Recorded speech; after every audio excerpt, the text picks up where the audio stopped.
Very good morning to all of you. Myself Vikram, your business study teacher. और हम लोग जो discussion कर रहे थे अब तक वो बात कर रहे थे डायमेंशंस और एलिमेंट्स ऑफ बिजनेस इन्वायरमेंट के बारे में। ठीक है, तो उसी से रिलेटेड हमारा आज का टॉपिक रहेगा और हम इसको करने के बाद कुछ important MCQs plus case studies इस चैप्टर की डिस्कस करेंगे। तो डायमेंशंस ऑफ और एलिमेंट्स ऑफ बिजनेस इन्वायरमेंट के बारे में यदि बात करें तो हमने एक पार्टिकुलर जो ना वर्ड याद किया था, PESTL,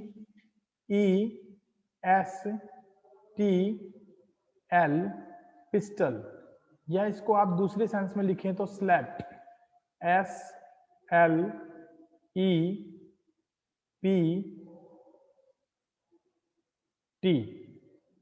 स्लैप्ट, ऐसे याद कर सकते हैं। इनका मतलब है P for political, E for economical, S for social, T for technological, L for legal environment. और इन्हीं पांचों इन्वायरमेंट को एक बार हम देख रहे हैं, रिवाइज कर रहे हैं और उसके बाद इसके कुछ क्वेश्चंस हम लोग यहाँ डिस्कस करेंगे। सबसे पहला इकोनॉमिक इन्वायरमेंट। जो मेन बातें हैं इकोनॉमिक इन्वायरमेंट की, उनके बारे में यदि हम आपसे बात करें तो यहाँ ध्यान रखिएगा कि factors like interest rate, inflation rate, change in disposable income of people which have an impact of business environment, जिसका कि बिजनेस पर डायरेक्टली एक इम्पैक्ट होता है, इम्पैक्ट पड़ता है।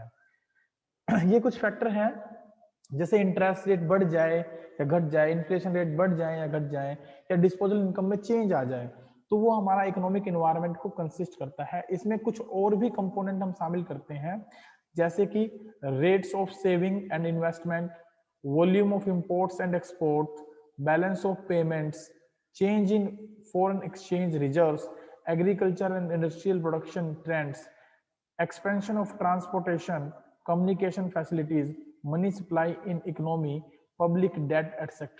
These are the other elements which affecting the business environment directly, जो business environment को अफेक्ट करता है, राइट। तो इकोनॉमिक इन्वायरमेंट में हमारे पास ये कुछ फैक्टर्स हैं जिनको हम स्टडी करते हैं, ये कुछ फैक्टर हैं जिनको हम यहाँ डिस्कस करते हैं, जिनके आधार पर अगर क्वेश्चन आता है ना तो ये फैक्टर्स आपको उस केस स्टडी में पार्टिकुलरली मिलते हैं, जहां पर आप ये आइडेंटिफिकेशन कर पाते हैं कि यहाँ पर कौन सी dimensions of business environment exist करती है। नेक्स्ट अगर हम चलें तो हमारा दूसरा पार्ट है सोशल इन्वायरमेंट। सोशल इन्वायरमेंट देखिए नाम से क्लियर है, सोसाइटी से रिलेटेड है, सोशल ग्रुप से रिलेटेड है, सोशल यानी पब्लिक से रिलेटेड है।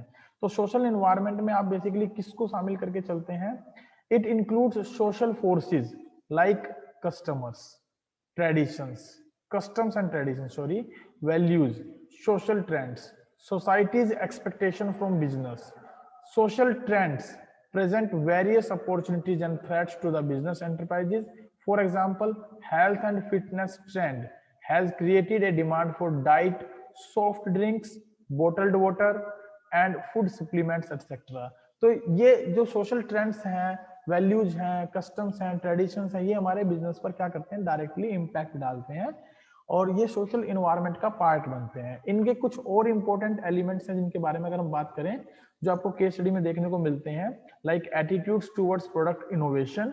नया कोई प्रोडक्ट आप इनोवेट करते हैं तो उसके प्रति सोसाइटी का, कस्टमर्स का कैसा एटीट्यूड है, लाइफस्टाइल्स, वो कैसे जीवन व्यतीत करना चाहते हैं, कंज्यूमर प्रेफरेंस, कंज्यूमर किस प्रकार के प्रोडक्ट की रिक्वायरमेंट करता है, concern with quality of life, life expectations from the workforce, shift in the presence of women in workforce, birth rate, death rate, population shifts, educational system and literacy rate, ये सब क्या है? हमारे social environment के part हैं। और ये जो फैक्टर हमारे सामने आते हैं, consumption habits like composition of family etcetera, ये जो फैक्टर आते हैं हमारे सामने, ये हमारे बेसिकली सोशल इन्वायरमेंट को क्रिएट करते हैं। ध्यान रखिएगा, जब हम इनकी केस स्टडी पढ़ेंगे तो इन फैक्टर्स के बारे में बेसिकली हमारा फोकस रहेगा, इन फैक्टर्स के बारे में हम ज्यादा से ज्यादा वहां पर डिस्कशन करेंगे। और ये फैक्टर्स जैसे जैसे आएंगे तो आपको अंदाजा होगा कि यहाँ पर कौन सी डायमेंशंस एग्जिस्ट करती है। नेक्स्ट है पॉलिटिकल इन्वायरमेंट। देखिए पॉलिटिकल इन्वायरमेंट क्या होता है? बेसिकली पॉलिटिकल का मतलब होता है जो कि राजनीतिक कारणों से जुड़ा हो, है ना। It includes political conditions such as general stability and peace. इसको तो आप अंडरलाइन जरूर करें क्योंकि दो वर्ड ऐसे हैं जो जनरली पॉलिटिकल इन्वायरमेंट को डिफाइन करते हैं, जहां पर स्टेबिलिटी हो, गवर्नमेंट में स्टेबिलिटी हो, कंट्री में पीस हो, and specific attitude हो that elected government representatives hold towards the business, यानी जो गवर्नमेंट के रिप्रेजेंटेटिव होते हैं उनका बिजनेस के प्रति किस प्रकार का रवैया है, ये सब हमारा पॉलिटिकल इन्वायरमेंट को अफेक्ट करते हैं। एग्जाम्पल के तौर पर यदि बात करें तो political stability builds up confidence among business peoples to invest in the long term projects. अगर किसी पार्टिकुलर एरिया में, किसी कंट्री में यदि स्टेबिलिटी है तो वहां पर लोग ज्यादा से ज्यादा इन्वेस्टमेंट करना चाहेंगे, है ना। जैसे कि अगर हम बात करें अभी पीछे चाइना के अंदर जो कोविड-19 एक्सपोज्ड हुआ, फैल गया, जो उसकी वजह से जो लोगों ने वहां पर इन्वेस्टमेंट करने के बारे में सोचा था वो सारा पैसा वहां से विड्रॉल कर लिया, राइट।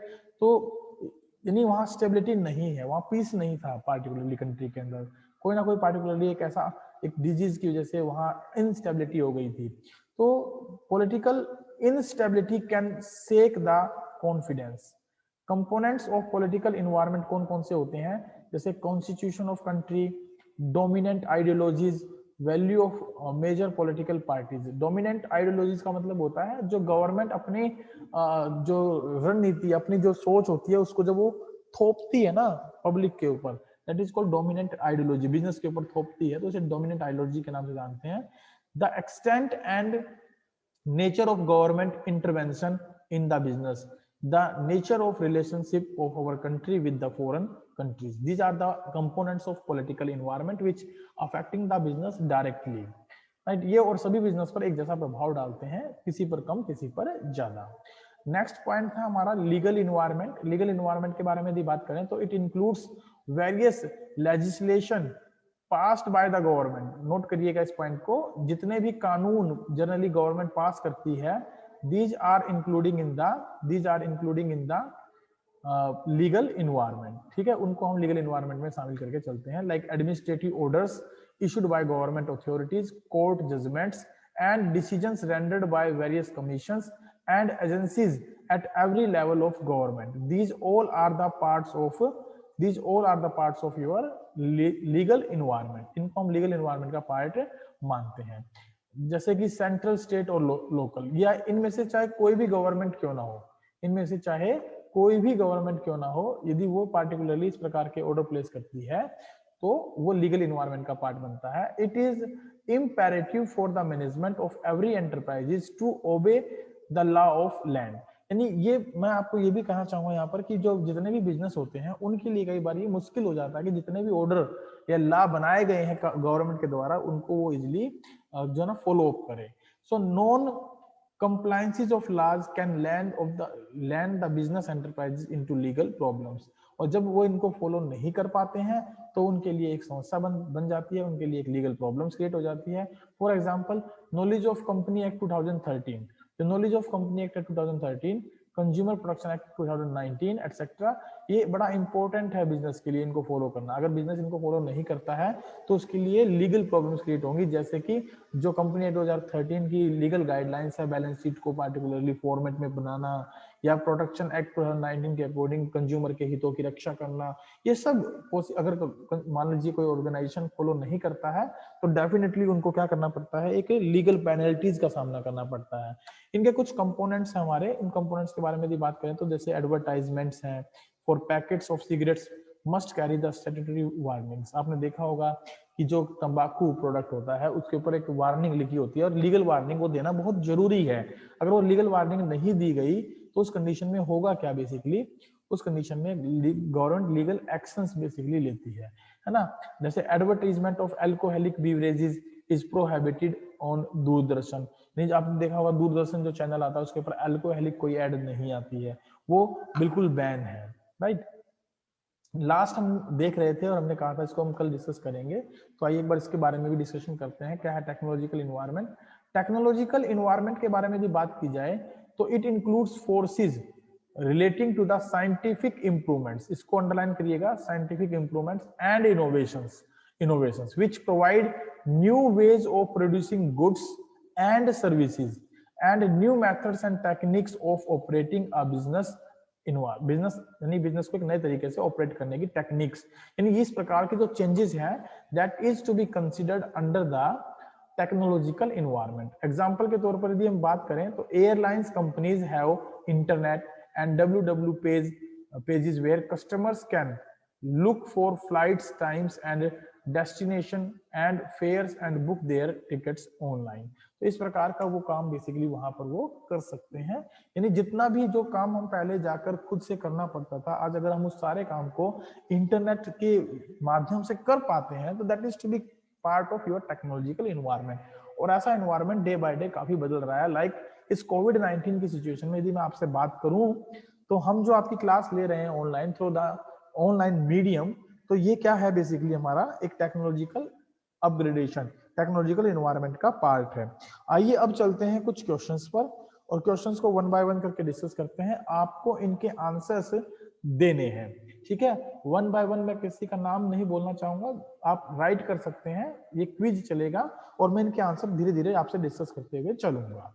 तो सबसे पहला क्वेश्चन है कि when component of general environment of business prohibits the advertisement of alcoholic beverage, sorry, which component of general environment of business prohibits the advertisement of alcoholic beverage? तो हम alcoholic beverage के बारे में यदि बात करें तो कौन सा कंपोनेंट है जो इस प्रकार की अल्कोहलिक बेवरेज एडवर्टीजमेंट को बैन कर सकता है? तो वहां पर हमारा बेसिक जो इन्वायरमेंट का पार्ट बनता है वो कौन सा बनता है? That is your legal environment. कौन सा? लीगल इन्वायरमेंट, ठीक है। लीगल इन्वायरमेंट के बारे में बात करते हैं। आइए देखते हैं इसके आंसर की तरफ चलते हैं। Legal environment that will be the correct answer. चलिए नेक्स्ट चलते हैं। क्वेश्चन नंबर सेकंड आपकी स्क्रीन पर है, इसको आप पढ़ें और इसका आंसर देंगे। क्वेश्चन नंबर सेकंड क्या है? It is common now to see CDs, ROMs, computerised informations, kiosk and internet world wide web multimedia pages highlighting the virtue of the products. Name the dimension of business environment highlighted by this statement. आपको उस particular environment की dimensions के बारे में यहाँ बताना है। तो अगर हम इन्वायरमेंट की डायमेंशंस के बारे में यहाँ बात करें तो हमारी कौन सी डायमेंशंस रहेगी? आपको वर्ड ढूंढने हैं, जैसे इंटरनेट है, वर्ल्ड वाइड वेब है। तो इसमें अभी अभी हमने जिक्र किया था, हाँ, कौन सा? टेक्नोलॉजिकल। बहुत बढ़िया, टेक्नोलॉजिकल इन्वायरमेंट। कौन सा इन्वायरमेंट है हमारा? Technological environment. तो टेक्नोलॉजिकल इन्वायरमेंट के बारे में हम यहाँ बात करते हैं। चलिए नेक्स्ट चलते हैं। क्वेश्चन नंबर जो नेक्स्ट है आपके पास वो कौन सा है? Third question. आइए देखते हैं क्या है थर्ड क्वेश्चन।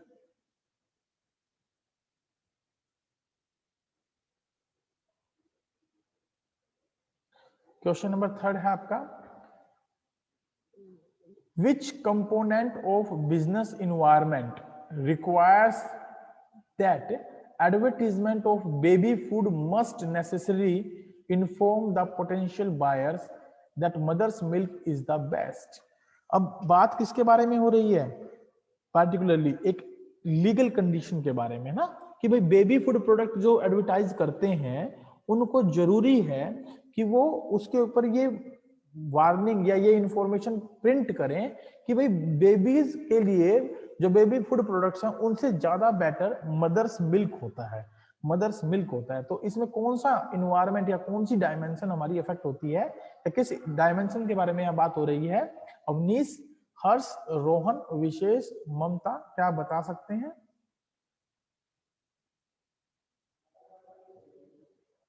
देखिए एक इंफॉर्मेशन प्रिंट करने की बात हो रही है ना, तो ऐसी इंफॉर्मेशन हम बेसिकली किस में लेते हैं? लीगल इन्वायरमेंट का पार्ट मानते हैं। लीगल इन्वायरमेंट में हम बेसिकली इस चीज को इंक्लूड करके चलते हैं। Right answer is the legal environment. Question number 4 आपकी स्क्रीन पर है। Just after declaration of Lok Sabha elections 2014 results, the Bombay Stock Exchange price index, that is Sensex, rose by 1,000 points in a day. Identify the environment factor which lead to this rise. आपको उस factor के बारे में बताना है जिसकी वजह से ये राइज जो हुआ है, ये जो Bombay stock exchange price index जो है वो राइज हुआ या बढ़ा, हुआ क्या एक्चुअल में? देखिए किस कारण से ऐसा हुआ, कारण को ढूंढते हैं। क्या हुआ? Just after declaration of Lok Sabha elections results, जो लोकसभा इलेक्शंस रिजल्ट है उसमें जो डिक्लेरेशन हुई, यानी डिक्लेरेशन क्या हुई होगी कि भाई पार्टिकुलरली एक पार्टी जो पहले रूलिंग पार्टी थी वही रूलिंग पार्टी दोबारा से जो है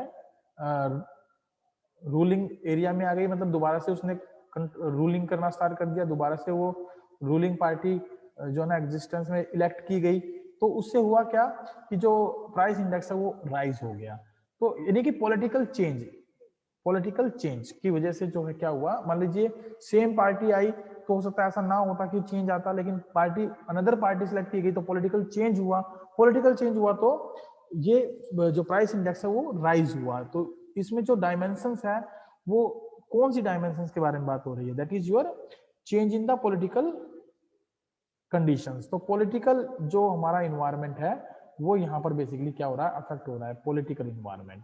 तो political dimensions of the environment, business environment के बारे में हम यहाँ बेसिकली क्या कर रहे हैं, बात कर रहे हैं पॉलिटिकल बिजनेस इन्वायरमेंट के बारे में, राइट। चलिए नेक्स्ट चलते हैं, इसका आंसर, सही आंसर क्या है, पॉलिटिकल इन्वायरमेंट। क्वेश्चन नंबर 5 आपकी स्क्रीन पर है। क्वेश्चन नंबर 5 क्या है, which of the following is an example of social environment. अब सोशल इन्वायरमेंट के कंपोनेंट्स के बारे में हमने बात की थी कि कौन कौन से कंपोनेंट होते हैं, तो उन कंपोनेंट्स में से आपको ये ढूंढना है कि इनमें से कौन सा कंपोनेंट सोशल इन्वायरमेंट को बिल्कुल सेट बैठता है। तो यहाँ पर मनी सप्लाई इन इकोनॉमी, तो ये तो हमारा इकोनॉमिकल इन्वायरमेंट का पार्ट है, इकोनॉमिकल इन्वायरमेंट का पार्ट है, तो इसको तो हम शामिल नहीं करते। कंज्यूमर प्रोटेक्शन एक्ट हमारा लीगल इन्वायरमेंट का पार्ट है ना, लीगल इन्वायरमेंट का पार्ट है, इसको भी हम शामिल नहीं करते। कॉन्स्टिट्यूशन ऑफ कंट्री, ये भी हमारा जो है बेसिकली लीगल और इन्वायरमेंट का पार्ट है। और composition of family, that is the part of your social environment, ये सोशल इन्वायरमेंट में एग्जिस्ट करता है। तो हमारा जो करेक्ट आंसर होगा उसका क्या आंसर होगा, D option will be the correct answer, composition of family. The next question is on your screen, question को पढ़ते हैं। मैच द फॉलोइंग क्वेश्चन है हमारा, मैच द फॉलोइंग, आपको मैच करके बताना है। पहला पॉइंट है bank reducing interest rates on housing loans. अगर बैंक इंटरेस्ट रेट को घटा रहा है हाउसिंग लोन्स पर, तो इनमें से कौन सा इन्वायरमेंट अफेक्ट होगा हमारा, इकोनॉमिक इन्वायरमेंट, पॉलिटिकल, लीगल या सोशल। देखिए ये बैंक रेट्स, इंटरेस्ट रेट्स के बारे में बात हो रही है, तो सीधी सी बात है ये इसके साथ मैचअप करेगा। फर्स्ट का ए पॉइंट हमारा रहने वाला है, फर्स्ट का ए पॉइंट हम यहाँ लिख लेते हैं साथ साथ, ताकि हमारे आंसर जो है आसानी से हम लिख पाए। फर्स्ट, सेकंड, थर्ड और फोर्थ। तो फर्स्ट के साथ कौन सा पॉइंट मैचअप कर रहा है हमारा, ए पॉइंट मैचअप कर रहा है। सेकंड पॉइंट हमारा an increasing number of working womens, जो increasing number of working womens हैं यदि उनको बढ़ाया जाए तो that will relating to which factor. तो हमने सोशल इन्वायरमेंट में बात की थी कि जो वर्किंग वुमेन्स को बढ़ा दें, यानी उनको काम पर उनके नंबर ऑफ वर्किंग वुमेन्स बढ़ाई जाए, तो वो सोसाइटी को इंपॉर्टेंस देती है, उनका सोशल स्टेटस इंप्रूव करती हैं। तो that will including the D part. तो सेकंड के लिए हमारा जो आंसर होगा वो क्या होगा, सोशल इन्वायरमेंट को ये अफेक्ट करते हैं। तो ये बेसिकली जो बिलोंग करेंगे वो हमारे सोशल इन्वायरमेंट से बिलोंग करते हैं। नेक्स्ट है alcoholic beverages are prohibited to be advertised on Doordarshan. Alcoholic beverages are prohibited to be advertised on Doordarshan. तो इसके बारे में यदि हम बात करें तो हमारा जो इस प्रकार की प्रोहिबिशन लगाता है वो कौन लगाता है, कानून लगाता है, लीगल इन्वायरमेंट को ये अफेक्ट करता है। तो ये हमारा डायरेक्टली किससे मैच करेगा, लीगल इन्वायरमेंट से मैच करेगा। तो इसके लिए हमारा जो ऑप्शन होगा वो C option will be the correct answer होगा। चलिए नेक्स्ट है हमारे पास, a stable government has built up confidence among the firms to invest in big projects. That is ना स्टेबिलिटी। मैंने आपको बताया था कुछ वर्ड ऐसे होते हैं जो आपको एज इट इज मिलते हैं। तो स्टेबल गवर्नमेंट किसका पार्ट होता है हमारा, पॉलिटिकल इन्वायरमेंट का। तो ये हमारा किसको रिलेट करता है, पॉलिटिकल इन्वायरमेंट को रिलेट करता है। तो इसके लिए करेक्ट आंसर क्या होगा, बी ऑप्शन होगा। तो हमारा जो सही आंसर हुआ वो क्या हो गया, ए डी सी बी, इस तरीके से हम चलेंगे। आइए चेक कर लेते हैं, फर्स्ट के साथ ए, डी, सी और बी। नेक्स्ट क्वेश्चन आपकी स्क्रीन पर है, question number 7। Many business are using social media like Facebook and Twitter to promote themselves. This is an example of which dimensions of business environment. अब देखिए social media का utilisation कर रहे हैं तो definitely this is the part of your technological environment, क्योंकि Facebook, Twitter, WhatsApp, ये जो है काजला या फिर जो है आपका लिंक्ड आईडी, ये सब क्या है, ये सोशल ये जो टेक्नोलॉजिकल इन्वायरमेंट को बढ़ावा देते हैं, टेक्नोलॉजीज के थ्रू हम ये सब काम कर रहे हैं। तो ये टेक्नोलॉजिकल इन्वायरमेंट का पार्ट बनता है। क्वेश्चन नंबर 7 का आंसर टेक्नोलॉजिकल। क्वेश्चन नंबर 8 आपके सामने है, even after opening up of Indian economy in 1991 foreign companies found it extremely difficult to cut through bureaucratic red tape to get permits for doing business in India। ये जो line है ना, bureaucratic red tape to get permits for doing business in India, that is a kind of जो dominant ideologies होती है ना, dominant ideology of the political और of the government, तो उनके बारे में हम बात करते हैं। तो यहाँ पर ये डोमिनेंट एक प्रकार की आइडियोलॉजी वो फॉलो कर रहे हैं, जिसकी वजह से आज भी फॉरेन कंपनीज को ये डिफिकल्टी महसूस होती है कि वो इंडिया के साथ व्यापार कर सके, खुले तौर पर व्यापार कर सके, विच discouraged them from investing in country, which discouraged them from investing in country and identify the dimensions of business environment। तो इन्वेस्टमेंट की बात भी हमने एक बात की थी, अगर स्टेबल गवर्नमेंट नहीं है, स्टेबल जो है पॉलिटिकल कंडीशन नहीं है, तो वहां पर बेसिकली होता क्या है, पॉलिटिकल इन्वायरमेंट पाया जाता है। तो what would be the correct answer for this one, political environment. ठीक है, इसका सही आंसर क्या होगा हमारा, पॉलिटिकल इन्वायरमेंट इसका हमारा करेक्ट आंसर होगा। तो इसको आप नोट करेंगे। चलिए नेक्स्ट है क्वेश्चन नंबर 9 आपके स्क्रीन पर। क्वेश्चन नंबर 9 है, the celebration of Diwali, Eid, Christmas and Guru Parv in India provides significant financial opportunities for greeting cards companies, sweets or confectionery manufacturing, tailoring outlets and many other related business। Name the dimensions of business environment highlighted by this statement। तो हमने ये सारे points किस में पढ़े थे बेटा, social environment में पढ़े थे। We have discussed all this point in under the social environment. तो ये सोशल इन्वायरमेंट का बेसिकली हमारा पार्ट बनता है। तो इसका जो सही आंसर होगा वो क्या होगा हमारा, social environment. Social environment is the correct answer for this question. Question number 10 आपकी स्क्रीन पर है, the reserve bank of India RBI increase the cash reserve ratio by 0.25 basis points to overcome the inflationary trend in the economy। Identify the dimensions of business environment highlighted in the given statement. अब जब हम बात करते हैं basically CRR के बारे में, SRR के बारे में, इंटरेस्ट रेट के बारे में, तो वो बेसिकली इन्फ्लेशनरी ट्रेंड्स के बारे में, तो वो किस पार्टिकुलर इन्वायरमेंट से बिलोंग करता है, that is belonging to the economical environment, right. Economical environment से वो बेसिकली बिलोंग करता है। तो इसका करेक्ट आंसर क्या होगा, इकोनॉमिक इन्वायरमेंट, राइट।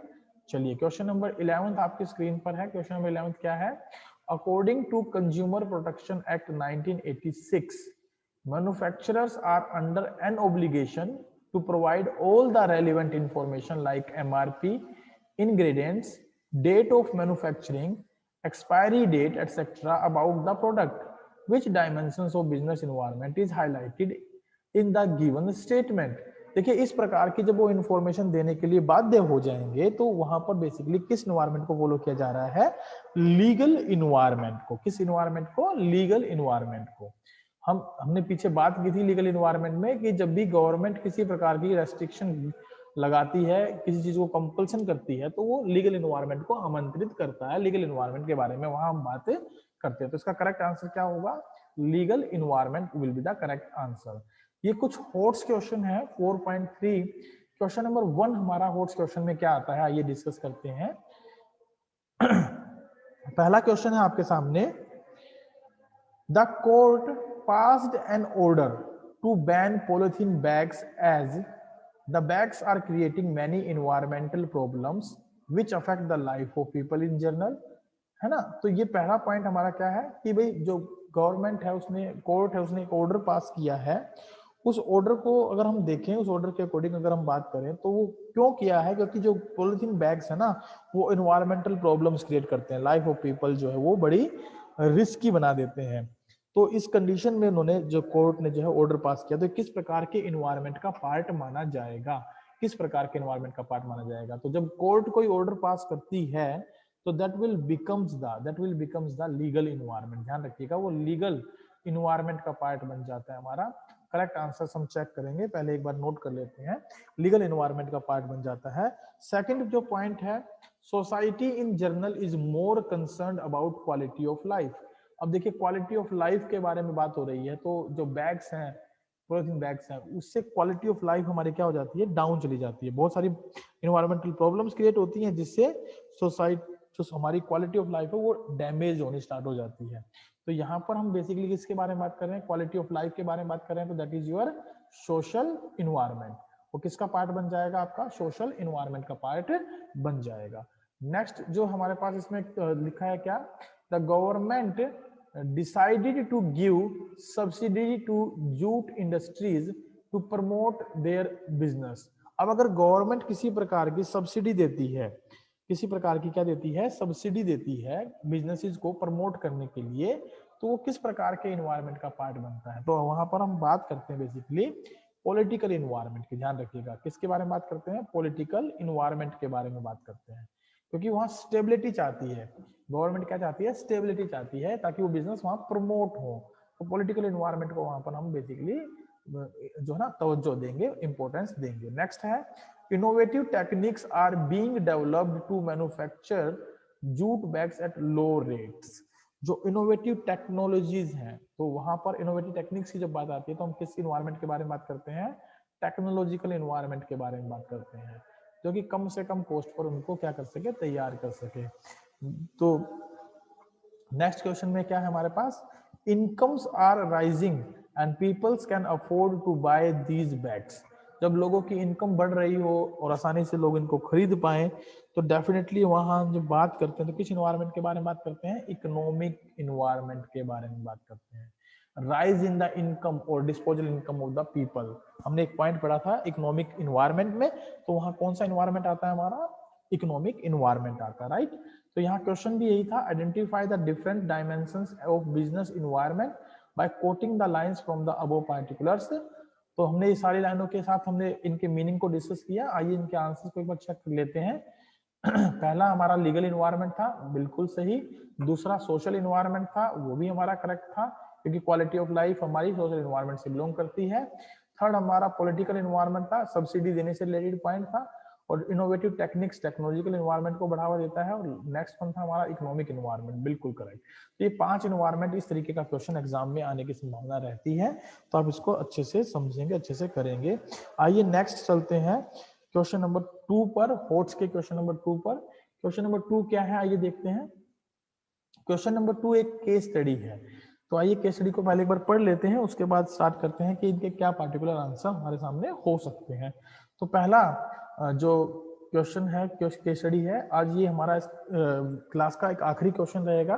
उसके बाद बाकी बचे क्वेश्चंस मैंने आपके साथ जैसे पीपीटी शेयर की हुई है, तो आप उनको वहां से एक बार रीड आउट करेंगे, कोई प्रॉब्लम होगी तो आप मुझसे पूछ लेंगे।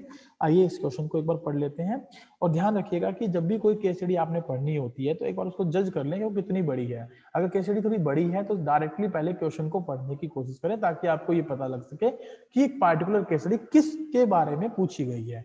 तो केस स्टडी में हमसे जो पूछा गया है, 1 नंबर का ये क्वेश्चन हमसे रखा गया है कि state the dimension of business environment being discussed above. अब बिजनेस इन्वायरमेंट के बारे में बात हुई है कि कौन सा बिजनेस इन्वायरमेंट यहाँ डिस्कस्ड हुआ है, तो डेफिनेटली आपको एक बार केस स्टडी पढ़नी पड़ेगी, तभी आप इसका आंसर दे पाएंगे। आइए केस स्टडी को एक बार पढ़ लेते हैं। Benny after completing her MBA took up a job with multinational companies named Fortio. The company was paying good salary, perks to its employees, and the wages were within the paying capacity of the company that provided the employees a reasonable standard of living. Reasonable standard of living, देखिए ये जो word है reasonable standard of living, that is the part of your social environment basically। लेकिन हम एक बार case study पढ़ लेते हैं, थोड़ा सा हमें आइडिया हो जाएगा। बाकी और कोई डायमेंशंस तो यहाँ क्रिएट नहीं होती है, हमारा आंसर तो यहीं पर आ जाएगा, social environment, right. Social environment, reasonable study के बारे में जब बात करते हैं, तो बाकी फिर भी एक बार इसको और पढ़ लेते हैं, कहीं पर जो है आंसर हमारा ना आए। The company also had a good work culture and the behavior of superiors was very good towards their subordinate. Benny was very happy in the organization, but due to long working hours, she did not have time to cook her meals, and she had to depend on outside food, which was deteriorating her health. जो उनकी health को नुकसान पहुंचा रहे हैं, उनको समय नहीं मिल पाता खाना बनाने का और उनकी हेल्थ को क्या कर रहे हैं, नुकसान पहुंचा रहे हैं। शी ऑब्जर्व्ड दैट क्या ऑब्जर्व किया उन्होंने, this problem was faced by many of the colleagues and not only her company but also in many other companies also. This was because of increasing in the number of working women and non availability of hygienic home cooked food. देखिए number of working women's को भी यहाँ बढ़ावा दे रहे हैं, definitely ये भी social environment को अफेक्ट करता है. She identified this as the great opportunities and decided to give up her job to supply packed home cooked food to office goers at a reasonable price. At the end of the day, she was also distributing the leftover food in the nearby night shelters. ये भी एक social welfare का काम हो रहा है. तो social environment basically यहाँ पर ज्यादा इम्पैक्ट पड़ता है. तो हमारा जो आंसर रहेगा इसके स्टडी के लिए वो बहुत सारे क्लूज हमें ये बताते हैं कि हम यहाँ सोशल इन्वायरमेंट के बारे में डिस्कशन कर रहे हैं. आइए आंसर चेक कर लेते हैं. आंसर है आपके पास social environment which include social forces like custom, traditions, values and social trends, and we have discussed all these points in this case study. Next जो है हमारे पास जो क्वेश्चन नंबर 3, क्वेश्चन नंबर 4, ये आपको मैंने शेयर किए हुए हैं.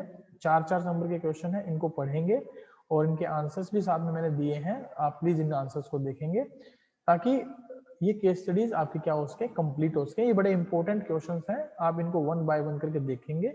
इसका जो लिंक है मैं YouTube चैनल पर भी डाल दूंगा, वहां पर भी ये फाइल मैं अटैच कर दूंगा, वहां से भी आप ये फाइल डाउनलोड कर सकते हैं. और मैक्सिमम जहां कोशिश कर सके तो प्लीज आप YouTube चैनल के लिंक को शेयर भी करें ताकि बाकी बच्चे इसका बेनिफिट उठा सकें, बाकी बच्चों को इसका बेनिफिट डायरेक्टली मिल सके. तो इसमें कुल मिलाकर हमारे पास जो क्वेश्चन बनते हैं वो 7 के बाद 8 क्वेश्चन हमारे पास टोटल हैं जिनके बारे में आपको यहाँ पर एक्सप्लेनेशन देनी है. तो होप सो कि आपको जो है आज की क्लास का कुछ बेसिक पॉइंट समझ में आया होगा और काफी सारे क्वेश्चनों के आंसर्स भी आप जान पाए होंगे. अगर आपको ये क्लास समझ में आई है तो प्लीज एक बार माइक ऑन करके आप रिस्पॉन्स कर सकते हैं. और thank you for the today's class. कल मिलेंगे अपनी नई क्लास के साथ.